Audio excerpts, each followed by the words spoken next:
అందరికీ నమస్కారం. Welcome to it's UTV. ప్రస్తుతం మనతో పాటు ఉన్నారు శ్రీ విద్యా ఉపాసకులు గీతా కుమార్ గారు. అమ్మతో మాట్లాడి మరిన్ని విషయాలు తెలుసుకునే ప్రయత్నం చేసేద్దాం. అంతకంటే ముందు ఇటువంటి ఆధ్యాత్మికపరమైన వీడియోస్ కోసం ఇప్పుడు మన ఛానల్ని సబ్స్క్రైబ్ చేసుకోండి. నమస్కారం అమ్మ. శ్రీ గురుభ్యో నమః. శ్రీ మాత్రే నమః. నమస్తే అమ్మా. అమ్మ, నాకు ఒక చిన్న సందేహం. శివుడికి 16 సోమవారాల వ్రతం అని చెప్పేసి చేస్తూ ఉంటారు కదా, అసలు ఈ వ్రతం యొక్క విశిష్టత ఏంటి, ఏ విధంగా చేసుకోవాలి? 16 సోమవారాల వ్రతము అంటే సాక్షాత్తు పరమేశ్వరుడు అమ్మవారికి చెప్పిన వ్రతం ఇది. శాస్త్రంలో ఉన్న వ్రతం ఇది. అంటే శివుడే అమ్మవారికి చెప్పాడు. అమ్మవారు అడిగింది. ఎలా అంటే నార్మల్ జనులు ప్రజలు ఏదైనా ఒక వ్రతం చేసుకొని ఆ వ్రతం ద్వారా అన్ని పొందే అవకాశం ఉందా స్వామి అంటే ఒకటి కాదు, అన్ని సకలము పొందే అవకాశం ఉందా స్వామి అని అంటే అప్పుడు స్వామి దేవి ఉంది. ఆ వ్రతమే 16 సోమవారాల వ్రతము, దాన్ని ఇలా గావించాలి అని చెప్పేసి అమ్మవారికి చెప్పారు. అసలు ఎలా చేయాలి 16 సోమవారాల వ్రతం అంటే అమ్మవారికి తెలీదా అని మనం అనుకోవచ్చు. అమ్మవారు పెళ్లికి ముందు కూడా ఇదే వ్రతమే చేసింది. పెళ్లికి ముందు కూడా అమ్మవారి ఈ వ్రతం చేసి మళ్ళీ స్వామిని అడిగింది అంటే అది కేవలం మన కోసమే, ఆవిడకి తెలియక కాదు. ఏదైనా వాళ్ళిద్దరు సంభాషణ చేసుకున్నారంటే అమ్మకు తెలియక కాదు, ఏదైనా మనకు తెలియాలని చెప్పి వాళ్ళిద్దరు సంభాషణ చేసి కథలు వ్రతాలన్నీ బయటికి వస్తాయి అన్నమాట. ఈ వ్రతం ఎలా చేసుకోవాలి అంటే 16 సోమవారాలు చేసుకోవాలి. ఖచ్చితంగా 3 సోమవారాలు కంప్లీట్ కావాలి. తర్వాత ఏదైనా కొంచెం అడ్డు వచ్చినా ఆటంకం వచ్చినా సరిపోతుంది. ఖచ్చితంగా 4 నెలలు పడుతుంది వ్రతం అయిపోయే లోపల. 4 నెలలు లేదా 5 నెలలు కూడా పట్టచ్చు. ఏదైనా చిన్న చిన్న ఇబ్బందులు వస్తే 5 నెలలు పడుతుంది. ఈ 16 సోమవారాల వ్రతం స్టార్ట్ చేసేటప్పుడు ఆదివారం మనం ముందుగా చెప్పుకున్నట్టే మనం ఏ వ్రతమైనా చేయని ముందు రోజు బ్రహ్మచర్యం పాటించాలి. సోమవారం ఉదయాన్నే తలంటు స్నానం చేయాలి, సూర్యోదయం కాకముందే. దీనికి మెయిన్ ఏంటి అని అంటే పుట్టమన్ను. పుట్టమన్ను ఇంకా మాకు పుట్టమన్ను అసలుకి లభించదు, ఎంత వెతికినా దొరకదు అని అంటే ఇంట్లో ఉన్న శివలింగం ఏదైనా కానీ ఖచ్చితంగా పుట్టమన్నుతో చేసిన శివలింగమే పెట్టాలి. పార్థివలింగమే దీనికి శ్రేష్టం. పార్థివలింగంతోనే చేయాలి. మళ్ళీ సైకతలింగమా అని డౌట్ వద్దు. సైకతలింగం అయితే కాదు, ఓన్లీ పార్థివలింగమే చేయాలి. పుట్టమన్నుతోనే తయారు చేసుకోవాలి. అది ఎలా తయారు చేసుకోవాలి? సోమవారం ఉదయాన్నే తలంటు స్నానం చేసేసి స్వామికి చెప్పుకొని, స్వామి ఈరోజు సోమవారము, ఈరోజు మొదలుకొని 16 సోమవారాలు నీ వ్రతము చేయాలని నేను అనుకుంటున్నాను. ఎలా అయినా ఏ ఆటంకం లేకోకున్నట్టు నీ వ్రతం చేసుకునే భాగ్యము అనుగ్రహము 2 కల్పించు స్వామి అని చెప్పేసి స్వామికి చెప్పుకొని మొదలు పెట్టుకోవాలి. మీరు దీనికి ఏం చేయాలి? ముందు రోజే బిల్వము, పూలు, పుట్టమన్ను అన్నీ అరేంజ్ చేసుకోవాలి. పుట్టమన్ను తెచ్చిన తర్వాత దాన్ని అంటే కొంచెం పాలు పోసి గడ్డగడ్డ అట్లా ఉన్నప్పుడు దంచేసి జల్లడి పట్టుకోవాలి. స్మూత్గా ఉండాలి. రాళ్ళు పుల్లలు అలానే ఉండేది యూస్ చేయకూడదు. క్లీన్ మెయింటెనెన్స్ అనేది కూడా దీంట్లో చాలా అవసరం. శ్రద్ధతో చేసుకోవాలి ఓపిక్గా. దాన్ని బాగా పగలు కొట్టేసి జల్లడి పట్టేసుకొని స్మూత్గా చేసుకోవాలి. ఆ పుట్టమన్నులోకి కొంచెం కుంకుమ, లిటిల్ బిట్, కొంచెమే, ఎక్కువ కాకోకున్నట్టు, కొంచెం కుంకుమ, కొంచెం పసుపు, కొంచెం ఎక్కువ గంధము, మంచి సువాసన వచ్చే గంధము, విభూతి, పాలు కూడా ఎట్లా ఎక్కువ వేస్తామనుకో ఇదైపోతుంది, షేప్ కాదు, నీళ్ళగా అయిపోతుంది. ఆ బంక వస్తుంది కదా, ఎక్కువ వాడకూడదు. 2-3 చుక్కల పాలు, 1 చుక్క పెరుగు, 1 చుక్క తేనె, 1 చుక్క నెయ్యి, ఇలా అన్ని, కొంచెం చక్కెర 2-3 అట్లా, అంతే. చాలా కొంచెమే ఇవన్నీ యాడ్ చేసుకోవాలి. ఇంత మన్ను తీసుకుంటే సరిపోతుంది. ఇవన్నీ యాడ్ చేసుకొని మనం బాగా కలుపుకోవాలి. కలుపుకున్న తర్వాత ఆ కంటెంట్ మనకు తెలుస్తుంది. అంటే మరీ నీళ్ళగా కాదు, మరీ గట్టిగా కాకుండా శివలింగం అయ్యేలాగా కలుపుకోవాలి. దాంతో శివలింగం చేయాలి. ఇంత పెద్ద శివలింగం చేయాల్సిన అవసరం లేదు, ఎందుకంటే 16 సోమవారాలు చేస్తాం కదా. చిన్న శివలింగం అయినా చాలు, ఇంతదైనా చాలు చెప్పాలంటే. ఆ శివలింగం తయారు చేసేసి దానికి పూర్తిగా నెయ్యి పట్టించాలి. నెయ్యి ఎండలో పెట్టేసేయాలి తీసుకెళ్ళి. ఇది ఉదయం ప్రాసెస్. ఎండలో పెట్టేసి ఈవినింగ్ దాకా ఎండలోనే పెట్టేసేయాలి. ఒకవేళ మీరు మార్నింగ్ చేసుకోవాలి అనుకుంటే ఆదివారం ఈ ప్రాసెస్ చేయాలి. ఖచ్చితంగా బాగా నెయ్యి పట్టించి ఎండలో శివలింగం ఎండాలి. అప్పుడు గట్టి పడుతుంది. మనం మళ్ళీ వాటర్ పోసినా, పాలు పోసినా, పూజా ప్రాసెస్లో అభిషేకం చేయాల్సి వస్తుంది. ఊరికే అట్లా వాటరు, పాలు అన్నీ స్వామివారికి చూపించాల్సి వస్తుంది. అప్పుడు అది పగలదు, చీలదు. ఓకే. మెత్త మెత్తగా అవ్వడం అదంతా ఏం ఉండదు. అందుకు గట్టిగా ఉండాలి కాబట్టి శివలింగము పూర్తిగా నెయ్యి పట్టించేసి ఎండలో పెట్టాలి. ఇది సోమవారం పొద్దున చేసుకునే ప్రాసెస్. సాయంత్రం వ్రతం చేసుకుంటాం అనేవాళ్ళు. లేదు సోమవారం మేము పొద్దునే వ్రతం చేసుకుంటాం అనేవాళ్ళు ముందు రోజే చేసి పెట్టుకోవాలి. చేసి ఎండకు పెట్టాలి. అది ఆరే కొద్దీ మనం నెయ్యి పట్టిస్తూనే ఉండాలి దానికి. చూసుకుంటూ ఉండాలి. ఇంకా ఈ వ్రతం అంటే ఎలా ఉంటుందంటే పూర్తిగా మన భక్తి, శ్రద్ధ, ప్రేమ, ఎఫర్ట్ చాలా పెట్టాల్సి ఉంటుంది. అంటే వ్రతము స్టార్ట్ కాకనే ఇదంతా ముందు ప్రాసెస్ ఇంత ఉంటుంది. ఇది ఎప్పుడైతే అదంతా గట్టి పడుతుందో సాయంత్రం, అంటే ఇది ఎప్పుడైనా చేసుకోండి, పొద్దున సాయంత్రం చేసుకునే వాళ్ళు దాన్ని తీసుకొచ్చి పెట్టాలి. పూజా మందిరంలో ఒక ఆకు పెట్టి లేదా బిల్వపత్రి పెట్టి దాని మీద పెట్టాలి. ఒట్టిగా ప్లేట్లో అట్లా పెట్టకూడదు. అమ్మ ఇది ఫస్ట్ టైం ఇలా చేస్తాం కదా, 16 సోమవారాలు అంటే ఎవ్రీ వీక్ ముందు కూడా నెయ్యి బట్టి చెండులో పెట్టచ్చా? ఒకటే లింగం కాదు, ప్రతి వారానికి ఒక్కొక్క లింగం చేసుకోవాలి. ఓహో, అవునా? ఈ లింగమే మేము 16 సోమవారాలు చేస్తామనే లేదు. ప్రతిసారి ఒక్క వారము ఒక్క లింగం, ఆ పూజకి అదే. ఇంకా ఓకే. మళ్ళీ మనం తీసి ఎత్తి పెట్టేసుకోవాలి దాన్ని. ఇలా నెక్స్ట్ పూజలోకి వస్తే స్వామివారికి ప్రసాదము మెయిన్. దీనికి ఒక ప్రసాదం చెప్పారు, గోధుమ రవ్వతో ప్రసాదం. కేవలం గోధుమ రవ్వ ప్రసాదమే పెట్టాలి. ఓకే. గోధుమ రవ్వ ప్రసాదం అంటే ఏంటమ్మా అని కొంతమందికి డౌట్ ఉంటుంది. గోధుమ రవ్వను తీసుకొని, గోధుమలు ఉన్నా మీరు ఆడించాలి బరకగా. లేదు గోధుమ రవ్వ బయట దొరుకుతుంది, దాన్ని తెచ్చి బాగా నెయ్యిలో వేయించాలి. బాగా పూర్తిగా నెయ్యిలో వేయించి దాంట్లో కొంచెం ద్రాక్ష, గోడంబి, చక్కెర లేదా బెల్లము మిక్స్ చేసి పెట్టాలి. అది పొడి పొడిగానే ఉంటుంది గోధుమ రవ్వ, అదేం ముద్దగా అట్లా ఏం కాదు, వాటర్ కలపకూడదు. ఇది మెయిన్ ప్రసాదం. మీరు ఏమి పెట్టకపోని ఇది పెట్టాల్సిందే. ఇదే ప్రసాదం తయారు చేసుకొని మనకి వ్రత బుక్ దొరుకుతుంది. వ్రత బుక్లో ఫస్ట్ గణేశుని పూజ అంతా అయిపోయిన తర్వాత స్వామివారికి ప్రాణప్రతిష్ఠ అదంతా చేస్తారు. మట్టి శివలింగానికి ప్రాణప్రతిష్ఠ అంతా చేసుకొని దీనికి పూజ అంటే దీపము, ధూపము, నైవేద్యం అని చేసి దీంట్లో మధ్యలో పంచామృత పూజ అని వస్తుంది. స్నానం చేపించేటప్పుడు పంచామృతంతో మనం పాలు, పెరుగు అన్ని మళ్ళీ చూపించాలి. దేంతో చూపించాలంటే బిల్వపత్రి ఆకు ఉంటుంది కదా, ఆకుతో అంటే పాలల్లో ముంచి ఇట్లా స్వామివారి మీద పెడుతూ రావాలి. ఇలా చేసుకున్న తర్వాత 5 కథలు వస్తాయి. ఈ 5 కథల్ని కూడా చదవాల్సిందే. అన్ని చదివేసి లాస్ట్కి టెంకాయ కొట్టేసి దీంట్లో ప్రసాదం పెడతాం కదా మనము. ప్రసాదం పెట్టినప్పుడు ఏం చేయాలి అంటే ఒక భాగం స్వామికి, ఒక భాగం మనకి, ఒక భాగం బయట వాళ్ళకి, ఆవుకైనా పెట్టచ్చు. ఖచ్చితంగా ఎవరికో ఒకరికి తాంబూలం ఇవ్వాల్సిందే ప్రతి వారం. ఒకరికి ఇచ్చినా చాలు. ఈ భోజనాలు గట్రా అదంతా ఏం లేకపోయినా కూడా ఒకరికి ఖచ్చితంగా తాంబూలం ఇవ్వాలి. అసలు పార్థివ శివలింగం ఉంటేనే చాలా అమ్మ, ఇంకా ఏది అవసరం లేదా ఫోటో కలిసాము అని అంటే ఫోటో పెట్టుకోవచ్చు. స్వామివారిది, అయ్యవారి ఇద్దరు కలుస్తున్న ఫోటో పెట్టి అది కూడా పీట పైన పెట్టాలి. పీట పైన పెట్టి ఆకు పెట్టేసి ఆకు పైన ఈ పార్థివ శివలింగం అనేది పెట్టాలి. ఒకవేళ మీరు కలశం పెట్టుకుంటామన్నా పర్వాలేదు, అది మీ ఇష్టము. ఖచ్చితంగా దీనికి కావాల్సింది ఏంటంటే పుట్టమన్నుతో తయారు చేసిన శివలింగమే మెయిన్. అంతే, మిగిలిన వాళ్ళని వాళ్ళ అవకాశం, వాళ్ళ ఇష్టం, వాళ్ళ ఓపిక. ఈ శివలింగానికి మొత్తం అంతా పూజ అంతా అయిపోయిన తర్వాత ఒకరికి మనం తాంబూలం ఇవ్వాలి. మీకు స్తోమత ఉంటే మీరు ఫుడ్ కూడా పెట్టచ్చు. అది ఆడవాళ్ళైనా పర్వాలేదు, మగవాళ్ళైనా పర్వాలేదు, దీనికి ఎవరైనా పర్వాలేదు, కానీ ఎవరో ఒక వ్యక్తికి మనం తాంబూలం ఇవ్వాలి. ఈ ప్రసాదం కూడా 3 భాగాలు చేయాలి. ఒకటి స్వామికి, ఒకటి మనకి, ఒకటి బయట వాళ్ళకి. ఇలా చేసిన తర్వాత ఇది నెక్స్ట్ డే అవుతుంది మంగళవారం. మంగళవారం రోజు ఏం చేయాలి అని అంటే ఆ శివలింగాన్ని తీసి ఒక బాక్స్లో పెట్టుకోవాలి. బాక్స్లో కానీ ఎవరు కలపని చోట, వాడని చోట, తిరగని చోట బాక్స్లో పెట్టేసి పెట్టుకోవాలి. 16 సోమవారాలు అయిపోయిన తర్వాత 16 సోమవారాలు మనం కలెక్ట్ చేసి ఉంటాం శివలింగాలన్నీ.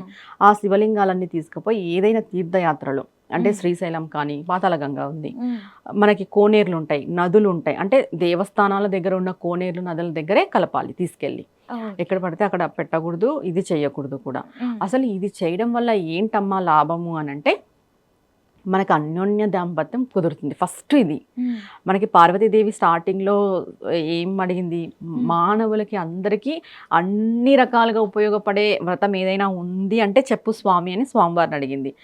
స్వామివారు చెప్పారు. అన్ని అంటే ఇక్కడ అన్యోన్య దాంపత్యము, సంతానము, డబ్బు, సంపద, ఐశ్వర్యము, ఆరోగ్యము, విద్య, కళలు అన్నీ కూడా ఈ వ్రతం వల్ల లభిస్తాయి. ఇది అది అనేం కాదు, ఇదొక్కటే అని, దీనికొక్కటే అని కాదు, ఏ సకలము నీకు గృహయోగం కావాలా గృహము, వివాహ యోగం కావాలా వివాహము, పుత్ర సంతానం కావాలా పుత్ర సంతానం, పుత్రిక సంతానం కావాలా పుత్రిక సంతానం, మీకు అన్యోన్య దాంపత్యం కావాలా అన్యోన్య దాంపత్యం, డబ్బు, సంపద, ఐశ్వర్యం, ఆరోగ్యం ప్రతి ఒక్కటి కూడా లభిస్తుంది దీనివల్ల.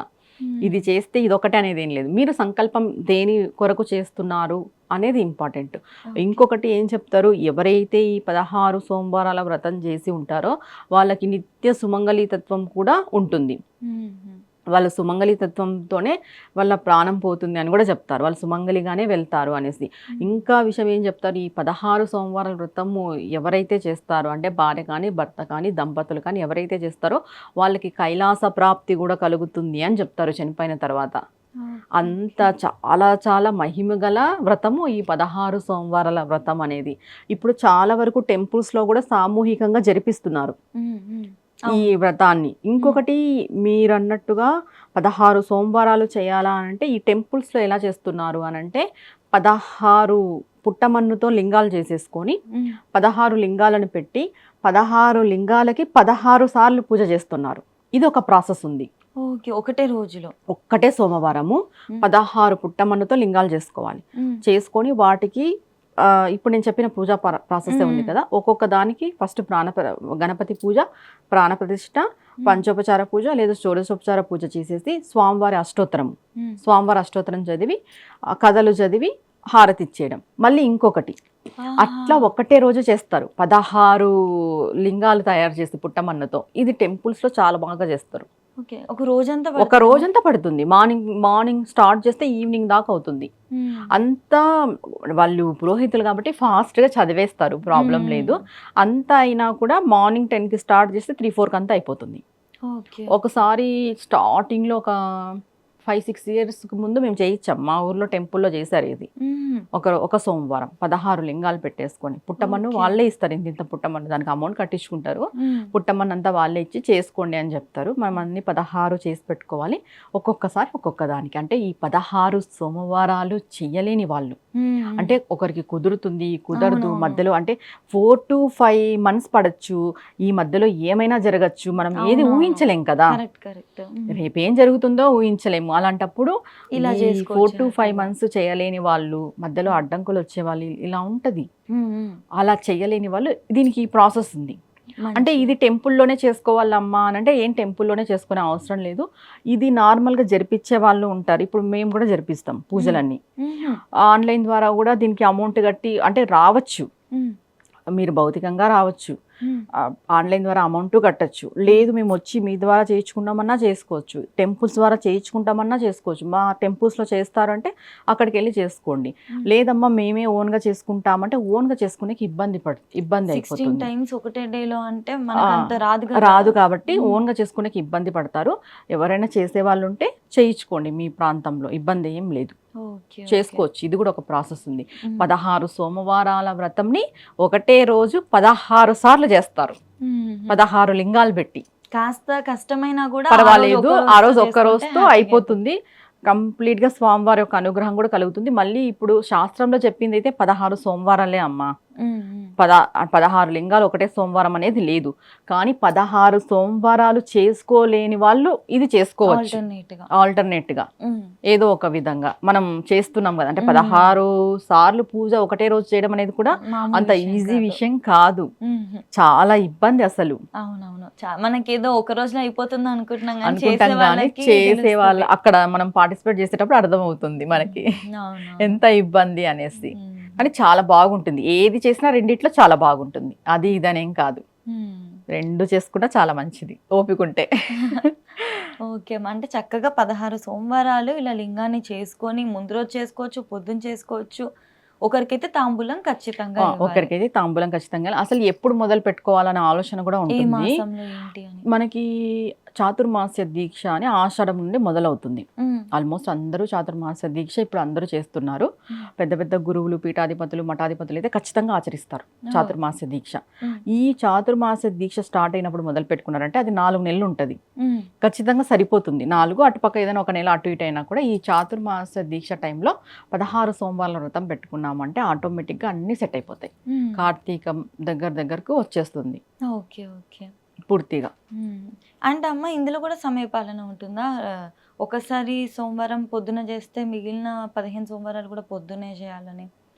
ఇది ఇప్పుడు వ్రతం. కొంతమంది పొద్దున్నే చేస్తారు కదా, ముందు రోజు శివలింగాన్ని చేసి పెట్టుకోవాలి. ఫస్ట్ 2-3 టైమ్స్ నాకు పొద్దున కుదిరింది, తర్వాత ఆహా. ఈవినింగ్ కుదురుతుంది అని అంటే అలా ఏ చేంజ్. వ్రతమైనా ఏ పూజ అయినా సమయ పాలన చాలా చాలా ఇంపార్టెంట్. ఉదయం మొదలు పెడితే ఉదయమే చేయాలి, సాయంత్రం చేస్తే సాయంత్రమే చేయాలి. ఇంకా 4 నెలలు ఎలా ఉంటుందని ముందే కొంచెం ఆలోచించుకొని ఉదయమా సాయంత్రం అని మీరు డిసైడ్ అయ్యి ఉదయం చేసుకునే వాళ్ళు ఉంటే ముందు రోజు శివలింగాన్ని అంతా రెడీ చేసుకుని పెట్టుకొని మరుసటి రోజుకి పెట్టుకోవాలి. లేదు సాయంత్రం చేసుకుంటామంటే సోమవారం ఉదయమే మొదలు పెట్టుకొని శివలింగం చేసి పొద్దున్నే ఇంకా అదే పని పూజ చేసుకున్నామా, వచ్చి శివలింగం చేసినామా, ఎండలో పెట్టినామా, ఇంకా 1 hour 2 hours వన్స్ దానికి నెయ్యి అప్లై చేస్తూ ఉండాలి. అది గట్టిపడాలి కాబట్టి ఇలా చేస్తూ రావాలి. సాయంత్రం చేసుకునే వాళ్ళకి ఇది సెట్ అయిపోతుంది ఆ రోజుకి. ఇంకా ఆ రోజు మౌనవ్రతం ఉంటే చాలా చాలా మంచిది, చాలా మంచిది. అంటే సాయంత్రం వరకు పూజ వరకు ఉండలేము. మార్నింగ్ 6కి అనుకోండి, ఎప్పుడైనా కూడా మార్నింగ్ 6 to ఈవినింగ్ 6 వరకు, మార్నింగ్ 5 to ఈవినింగ్ 5 వరకు ఇలా మౌనవ్రతం చేసే వాళ్ళు ఈ టైం సెట్ చేసుకొని ఆ టైం వరకు మౌనవ్రతం ఉండొచ్చు. చాలా మంచిది ఇలా ఉండడం వల్ల కూడా. మౌనవ్రతం వల్ల కూడా ఇంకా ఎక్కువ మనకి శక్తి పెరుగుతుంది. ఇంకొకటి 16 సోమవారాలు వ్రతం చేస్తున్నామని చెప్పేసి అందరితోనూ గొట్లాడి పీకలాడి అరుచుకుంటూ ఇలా అంతా చేయకూడదు. ఖచ్చితంగా మీరు మౌనవ్రతం లేకపోయినా పర్వాలేదు, కానీ ఆ సోమవారం మాత్రం ఎవరితోనూ గొడవ పడుకోకున్నట్టు ఆల్మోస్ట్ పంచాక్షరి నామమే మనసులో జపించుకుంటూ ఉంటే ఇంకా ఎక్కువ ఫలితం ఉంటుంది. మనం వ్రతం చేస్తున్నాము అంటే ఒక తంతులాగా చెయ్యకూడదు. మనం భక్తి, ప్రేమ, శ్రద్ధ అంతా భగవంతుని పైన పెట్టి, నువ్వు వ్రతం సాయంత్రం చేస్తుంటే ఉదయం నుండే భగవంతుడు నీ మనసులో ఉండాలి, నీ మనసు భగవంతుని పైన ఉండాలి. నువ్వు ఉదయం అన్ని కార్యాలు నేను చూసుకొని వచ్చి పక్కింట్లో ఏం జరిగింది, ఎదురింట్లో ఏం జరిగింది ఇవన్నీ మాట్లాడి నేను అందరితోనూ గొడవపడి అందరితోనూ వాదులాడి నేను సాయంత్రం వచ్చి పూజ చేస్తానంటే కుదరదు. చేసినా ఫలితం ఉండదు. అదే మీరు కంప్లీట్గా ఆ రోజంతా స్వామివారికే సరెండర్ అయి ఉండాలి. ఎప్పుడు స్వామివారికి సరెండర్ అయి ఉండాలి. ఎప్పుడు ఉండలేం కాబట్టి ఆ రోజు మాత్రం అన్నా కూడా 100కి 100% మనం చేసే ప్రయత్నాలన్నీ కరెక్ట్గా చేసి స్వామివారి యొక్క అనుగ్రహాన్ని మనం పొందాలి. ఓకే అమ్మ. కానీ ఖచ్చితంగా ఫస్ట్ 3 సోమవారాలు ఏదైతే ఉంటాయో 3 సోమవారాలు అవి మాత్రం కంటిన్యూగా వచ్చేలాగా చూసుకోవాలి. సెకండ్ దానికి ఆగిపోకూడదు, ఫస్ట్ దానికి ఆగిపోకూడదు. ఒకసారి 3 అయిపోయినాయి అంటే మాత్రం తర్వాత ఏదైనా మధ్యలో ఏదైనా ఇబ్బంది వచ్చినా కూడా పర్వాలేదు. ఆ ఇబ్బంది కూడా ఎలా ఉండాలంటే మన మంత్లీ సైకిల్ వల్ల ఉండాలి తప్ప నేను ఏదో ఊరికి వెళ్ళిపోయినాను, నేను ఏదో వేరే ఊర్లో ఉన్నాను ఇలా ఉండకూడదు. అవునా? ఖచ్చితంగా మంత్లీ సైకిల్ ప్రాబ్లం ఉంటేనే అది ఇబ్బంది కింద వస్తుంది. నీ పనుల కొద్ది నువ్వు ఊరికి వెళ్ళిపోయిన ఒక్కొక్క సోమవారం స్కిప్ చేస్తాను అంటే అది కుదరదు. మరీ ఎమర్జెన్సీ, ఎవరికైనా హెల్త్ ఇష్యూ ఉంది, లేదా ఎవరికైనా ఏదైనా జరిగింది అంటే పోక తప్పదు. అలాంటివి ఓకే, కానీ జనరల్గా అయితే స్కిప్ చేయకూడదు. ఎమర్జెన్సీ అయితే వెరీ వెరీ ఎమర్జెన్సీ అయితే తప్ప చక్కగా ఇంట్లో వాళ్ళైనా చేసుకోవచ్చు, అయ్యగానైనా పిలిపించి చేసుకోవచ్చు. ఇలా 16 సోమవారాలు కుదరట్లేదు అన్నప్పుడు ఒకే రోజు 16 సార్లు కూడా చేసుకోవచ్చు. చాలా చక్కగా వివరించారమ్మా, ధన్యవాదాలు. నమస్తే అమ్మా.